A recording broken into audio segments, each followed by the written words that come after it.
கண்ட கண்ட நாயெல்லாம் வீட்டு வாசப்படியிலே படுத்திருக்கேன். என்ன பண்ற பாய்?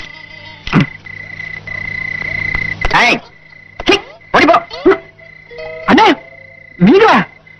நான் ஏதோ நாய் படுத்திருக்குன்னு அடிச்சிட்டேன், மன்னிச்சுக்குங்க. நீ என்னடா இந்த வீடே என்ன நாயின் தான் நினைக்குது? என்னண்ணே இது? இப்பதானே புதுசா கல்யாணம் நடந்திருக்கு. சந்தோஷமா கட்டில படுக்காம இப்படி கட்டாந்தரையில வந்து படுத்திருக்கீங்க. எனக்கு என்ன வேண்டுதல? விதி. வெளில வந்து படுத்திருக்கேன். அண்ணி கூட ஏதாவது தகராறா? ஒன்னா ரெண்டா? ஒரு நாள் தள்ளி படுங்கடா, ஒரு நாள் தரையில படுங்கடா. அவளை சொல்லி குத்தம் இல்ல. இதுக்கெல்லாம் காரணம் அந்த கிழவன் தான்.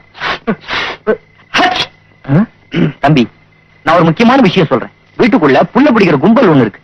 அதுக்கு தலைவன் அந்த கிழவன் தான். வா பக்கத்தூருக்கு போய் போட்டோ எடுக்கலாம்பா. திரும்பி வரும்போது ஒரு பொண்ணு அவன் தலையில கட்டி கூட்டி வந்துருவான். இப்படியே செஞ்சாரு. அவன் சாதாரண அப்பா, நான் எட்டப்ப. நீயாவது எப்படியாவது புட்சாலித்தனமா லவ் பண்ணி கல்யாணம் பண்ணிக்க. அந்த கிழவனுக்கு சான்ஸ் கொடுத்துறாத.